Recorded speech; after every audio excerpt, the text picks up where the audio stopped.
Hello les amis, comment allons-nous? L'amour, la peur, ce sont les deux émotions qui sont vraiment tout au fond de nous.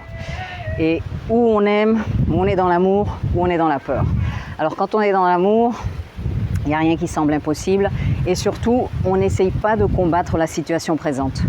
On n'essaye pas de s'enfuir, on n'est pas dans la colère, on n'est pas en train de dire je veux pas, je veux autre chose. Non, non, c'est ok, c'est comme ça et je peux dealer avec ça parce que je sais que j'ai les outils, je sais que j'ai la force, je sais que ça ne va pas durer pour toujours et je sais que je peux continuer à avancer. Quand vous êtes dans cet état-là, vous êtes dans l'amour.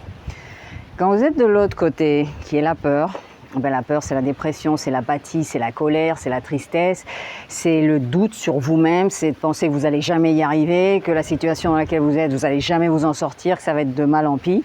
Donc l'idée, c'est évidemment de cultiver plutôt être dans l'amour. Plutôt penser que si je peux y arriver, si je sais que j'ai les outils, si je sais que je vais m'en sortir.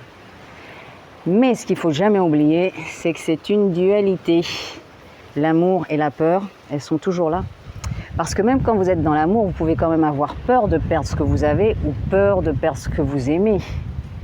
Et quand vous êtes dans la peur, vous pouvez quand même être justement en train de craindre que cette chose que vous aimez tant, vous pourriez la perdre ou vous n'allez jamais l'atteindre dans le cas des projets par exemple. L'idée c'est, je travaille pour être dans l'amour et quand j'ai la peur qui vient toquer à ma porte, j'écoute ce qu'elle me raconte et peut-être que je dois faire un petit plan, prévoir un peu l'avenir. Je lui dis merci et je continue ma vie dans l'amour, dans l'amour, dans l'amour, dans l'amour. Ciao.